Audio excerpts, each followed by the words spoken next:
Números capítulo 15. En este capítulo se nos habla de varias leyes, varias disposiciones. Y se nos habla primero, en la primera parte, acerca de las ofrendas. Israel estaba en uno de los momentos más bajos de su historia.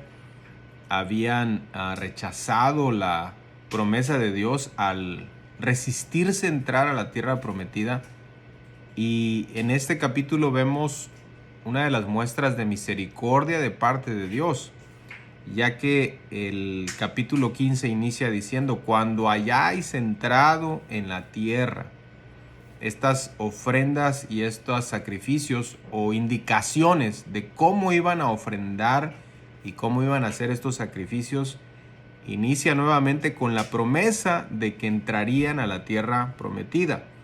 Obviamente esto lo tenían que pasar a sus hijos porque eran sus hijos los que iban a entrar.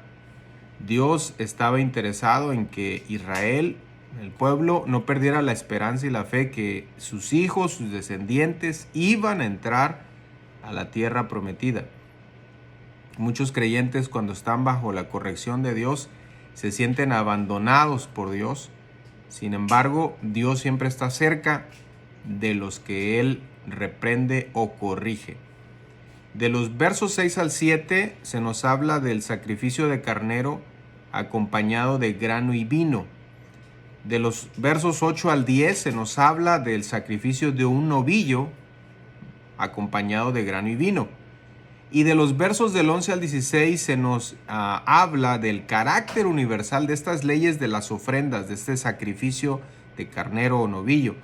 Recordemos que el grano y el vino eran sacrificios de acción de gracias, o sea, eran sinónimos de alegría.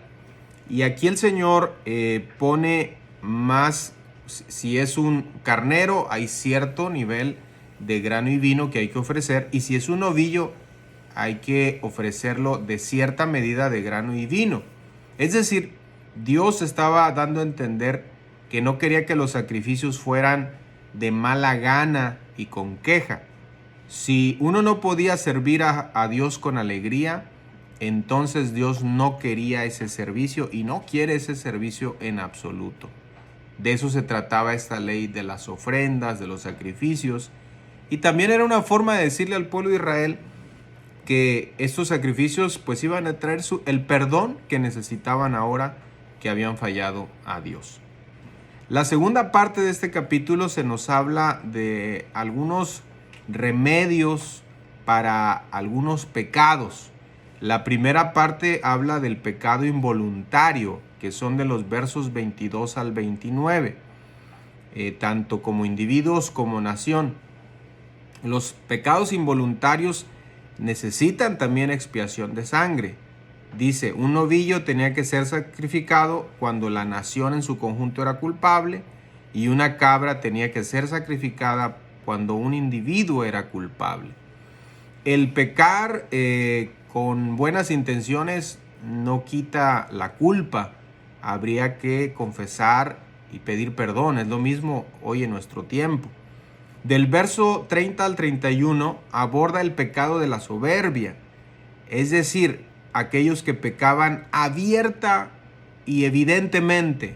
Eran pecados explícitos, pecados con soberbia, es decir, no les importaba que aunque ya la ley fue escrita y ya fue predicada y ya fue dicha, seguían pecando. Ese es un pecado con soberbia. Y a estos, dice la Biblia, será cortada esta persona. Es decir, que tal pecado no debía ser tolerado en Israel. Y termina el capítulo con dos cosas. La primera, hay una ejecución de un hombre que viola la ley del día de reposo. Dice el texto así, de los versos 32 al 36. Hallaron a un hombre que recogía leña en día de reposo. Bueno, precisamente este es un pecado de soberbia. Este fue un ejemplo inmediato de cómo tratar a alguien que pecó con soberbia. Todo Israel conocía la ley del día de reposo, y este hombre sin duda se consideró un valiente reformador, revolucionario social que intentaba rebelarse ante esta ley autoritaria. Entonces, el pago de este pecado, la congregación lo sacó fuera del campamento y lo apedrearon y murió como Jehová mandó a Moisés. No era aceptado ni había ya nada que hacer cuando alguien pecaba con esta soberbia. Y la segunda cosa con la que termina el capítulo, que es algo muy interesante, Dios les da unos recordatorios para un pueblo santo. De los versículos 37 al 41, Dios les ordena poner al pueblo de Israel en sus ropas, en el borde de sus ropas, unos cordones de color púrpura. Otras versiones dicen violeta, otras versiones azul. Eso no es lo importante.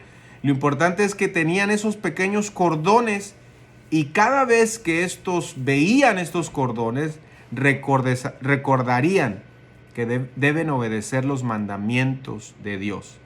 Es decir, eran recordatorios de la santidad que Dios les pedía en su propia ropa. Tenían la intención de recordarles a Israel que pertenecían a Dios, a un Dios santo. Tales recordatorios ayudaban a prevenir el pecado en muchas ocasiones.